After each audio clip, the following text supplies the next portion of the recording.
পৰিয়ালটো বাদ দিও ৰাইজৰ সৈতে যিহেতু খাতি আছে, সেয়ে আমি ৰাইজৰ ফালৰ পৰা আপোনাক কি বুলি সন্মান যাচিম সেইটো আমি পৰা নাই। সেয়ে তথাপিও আমি ৰাইজে ভাবিছোঁ কি যে তেখেতৰ ঘৰত এই বিহু দিনাখনো আমি আজি গোটেই সমাজে আহিব নোৱাৰিলেও আমি 2-4জনে আহিছোঁ, আহি পেলাই আমি আপোনাক এখন ফুলান গামোচাৰে সম্বৰ্ধনা জনাব আমাৰ গাঁৱৰে সভাপতি অমূল্য ৰাভাদেৱে।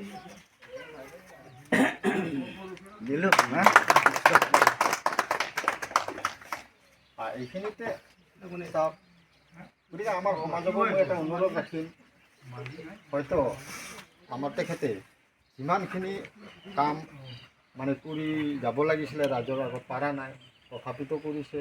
বা তেখেতে কেতিয়াবা আমাক 2-4জনক গালি গালাজ পাৰিব পাৰে, সেইটোতো মই আগতো কৈছোঁ, তৰ্কবাদ নহ'লে মানুহৰ লগত কাম সিদ্ধি নহয়, কিছু তৰ্ক হ'লে মানুহৰ কাম সিদ্ধি হৈ যায়। তো সেই তৰ্কখিনি চিৰজীৱন বুলি ভাবি নলয়, হয়তো তেখেতৰো ভুল হ'ব পাৰে, মোৰো ভুল হ'ব পাৰে, এইটো আশাভাগ যাতে নাৰাখে আৰু নাৰাখিব বুলি মই ৰাইজকো আহ্বান জনাম বা তেখেতকো মই এইটো অনুৰোধ ৰাখিম। সদৌ তেখেতৰ লগতে তেখেতৰ পৰিয়ালৰ ৰাইজেও যাতে আমি অহা এই বছৰটোত ভালে কুশলে ঈশ্বৰৰ ওচৰত থাকিব পাৰোঁ, ইয়াৰে কামনা কৰি মই আজি চমু ভাষণ মানিছোঁ। ধন্যবাদ। সন্মানৰ কামৰে আৰু মোৰ লগত আমাৰ কাৰিকুৰা গাঁৱৰ বহুমূলীয়া ব্যক্তিসকল, যোৱা 25 বৰ্ষৰ পৰা 2000 আজি 26 চলি আছে।